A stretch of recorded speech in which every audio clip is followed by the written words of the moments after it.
ถ้ารามายณะไม่ใช่เป็นเพียงเรื่องราวของสงครามระหว่างเทพและอสูรแต่สงครามนั้นคือแผนที่ของจิตใจมนุษย์ที่ยังทำงานอยู่ในตัวเราทุกวันทุกลมหายใจถ้าพระรามไม่ใช่เป็นเพียงอวตารในมหากาพย์แต่คือจิตสำนึกที่พยายามตั้งมั่นในธรรมท่ามกลางโลกที่เต็มไปด้วยแรงดึงดูดถ้านางสีดาไม่ใช่เป็นเพียงภรรยาโดยชอบธรรมของพระรามที่ถูกลักพาไปแต่คือพลังชีวิตคือความรักความปรารถนาและคือโลกแห่งรูปที่เราทุกคนต้องเรียนรู้ที่จะดูแลและถ้าลังกาไม่ใช่เกาะที่อยู่ไกลโพ้นกลางมหาสมุทรแต่คืออาณาจักรแห่งอัตตาความยึดมั่นและอำนาจที่เราสร้างขึ้นในใจตนในคลิปวิดีโอนี้ True Nature Connect ไม่ได้สร้างขึ้นมาเพื่อชวนให้คุณเชื่อและไม่ต้องการอธิบายว่าใครเข้าใจถูกหรือผิดแต่ชวนให้คุณฟังมหากาพย์อย่างที่ไม่เคยฟังมาก่อนฟังในฐานะนักภาวนาฟังด้วยลมหายใจฟังเพื่อการมองเห็นทางเดินของจิตตนเองผ่านถ้อยคำของวรรณกรรมโบราณนี่คือการอ่านรามายณะด้วยโยคะภายในการฟังที่ไม่ต้องรีบเข้าใจแต่เป็นการค่อยๆเปิดพื้นที่ให้ธรรมะทำงานจากภายในหากคุณรู้สึกว่าวรรณกรรมรามายณะนี้ยังมีบางสิ่งที่คุณต้องการค้นหาคำตอบแล้วคลิปนี้อาจไม่ได้ให้คำตอบกับคุณแต่จะพาคุณกลับไปพบกับคำถามที่สำคัญเนื่องจากรามายณะนั้นถูกดัดแปลงแต่งเติมเรื่องราวโดยหลายผู้ประพันธ์ในหลายๆท้องถิ่นผมขอยึดต้นฉบับของท่านวาลามิกิมาใช้ในการอ่านด้วยโยคะภายในขอถวายความสรรเสริญแด่ท่านผู้มองเห็นสัจธรรมอันลึกซึ้งแล้วถ่ายทอดออกมาเป็นรูปของมหากาพย์อันยิ่งใหญ่เพื่อให้ผู้คนในทุกยุคทุกสมัยสามารถเข้าถึงธรรมผ่านภาษาแห่งหัวใจขอให้การถอดรหัสเชิงสัญลักษณ์และการใคร่ครวญทางจิตวิญญาณของข้านี้ดำเนินไปภายใต้ร่มเงาแห่งปัญญาของท่านหากถ้อยคำใดแนวคิดใดได้สัมผัสใกล้เคียงกับสัจธรรมที่ท่านได้ประทานไว้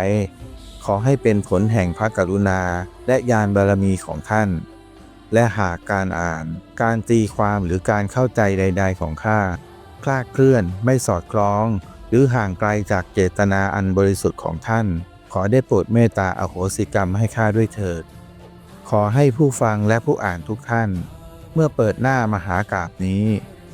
ท่านมิได้เพียงอ่านเรื่องราวหรือฟังเรื่องราวในอดีตแต่ได้สัมผัสการเดินทางของจิตที่ยังดำเนินอยู่ในปัจจุบันและขอให้รามายณะในฐานะธรรมะที่มีชีวิตยังคงนำทางผู้แสวงหาจากความหลงสู่ความรู้ตัวจากอัตตาที่แข็งกร้าวสู่ความอ่อนโยนตราบเท่าที่มนุษย์ยังหันกลับมาฟังเสียงภายในของตนเองตอนที่1พระรามจิตสำนึกที่ลงมาสถิตอยู่ในโลกเมื่อเอ่ยถึงการตื่นรู้หลายคนมักจะนึกถึงการละทิ้งโลกการหนีจากความวุ่นวายหรือการขึ้นสู่สภาวะที่สูงกว่าความเป็นมนุษย์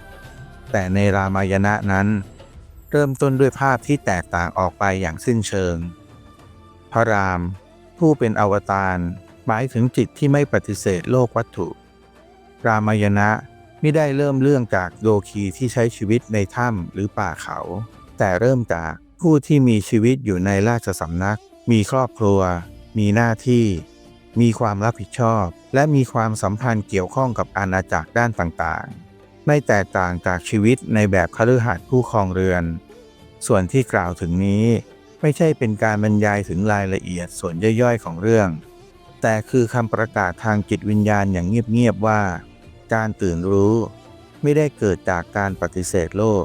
แต่คือการลงมาอยู่กับโลกอย่างรู้ตัวพระรามในฐานะจิตสำนึกในการอ่านเชิงโยคะภายในพระรามนั้นไม่จำเป็นต้องถูกมองเป็นเพียงบุคคลในเรื่องเล่าแต่สามารถถูกอ่านว่าเป็นสัญลักษณ์ของจิตสำนึกที่ตั้งมั่นในธรรมจิตลักษณะนี้มีคุณสมบัติ3ประการรู้หน้าที่แต่ไม่ยึดตัวตนดำรงอยู่ในโลก แต่ไม่ถูกโลกกลืนพร้อมสูญเสียหรือสละได้ทุกสิ่งแม้แต่ชีวิตโดยไม่สูญเสียความถูกต้องภายในการที่พระรามยอมรับการเนรเทศทั้งที่ไม่มีความชอบธรรมนั้นสะท้อนคุณสมบัติของจิตที่ตั้งมั่นอยู่บนอุเบกขายอมรับและไม่ต่อต้านต่อความจริงที่เกิดขึ้นกับตนแม้ว่าจะเป็นความไม่ชอบธรรมและนี่ไม่ใช่การยอมแพ้ต่อชะตาชีวิตแต่คือการไม่ให้ความอายุติธรรมภายนอกเข้ามาทำลายความเป็นธรรมภายใน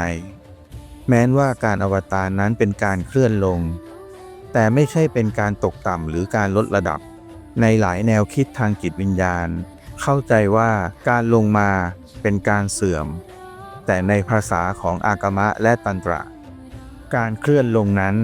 คือการทำให้จิตสำนึกสามารถรับรู้รูปนามซึ่งเป็นประตูสู่ปัญญาญาณพระรามจึงไม่ใช่จิตที่หนีโลกแต่คือจิตที่เลือกจะอยู่กับโลกเพื่อให้โลกกลับคืนสู่ธรรมนี่คือความแตกต่างที่สำคัญระหว่างการหลุดพ้นเพื่อพ้นโลกกับการตื่นรู้เพื่อเยียวยาโลกโยคะภายในของพระรามหากเรามองพระรามเป็นสภาวะของจิตโยคะของพระรามไม่ใช่เทคนิคไม่ใช่ท่าทางต่างๆไม่ใช่การเพ่งแต่คือโยคะแห่งการดำรงตนคือจิตที่ตั้งมั่นในอุเบกขาเป็นการฝึกที่ใช้คำถามว่าเราสามารถอยู่ในบทบาทต่างๆที่เกิดขึ้นในชีวิตจริงของตนโดยไม่หลงคิดว่านั่นคือตัวเราได้หรือไม่เราสามารถรักษาความนิ่งภายในท่ามกลางแรงบีบคั้นของโลกได้เพียงใดนี่คือโยคะที่ยากเพราะไม่มีเทคนิคของการสร้างฌานระดับใดมาให้หลบไม่มีที่ใดไว้ให้หลีกเลี่ยงไม่มียอดเขาไว้ให้หนีไม่มีถ้ำให้เข้าไปนั่งทำสมาธิมีเพียงชีวิตประจำวันที่เป็นสนามปฏิบัติจุดเริ่มต้นของการเดินทางในรามายณะ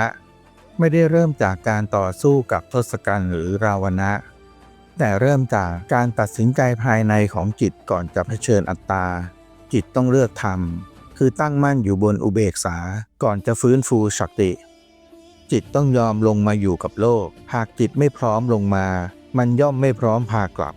สำหรับนักภาวนาหรือผู้ปฏิบัติธรรมควรถามตนเองอย่างซื่อสัตย์ว่าเรากำลังแสวงหาธรรมะ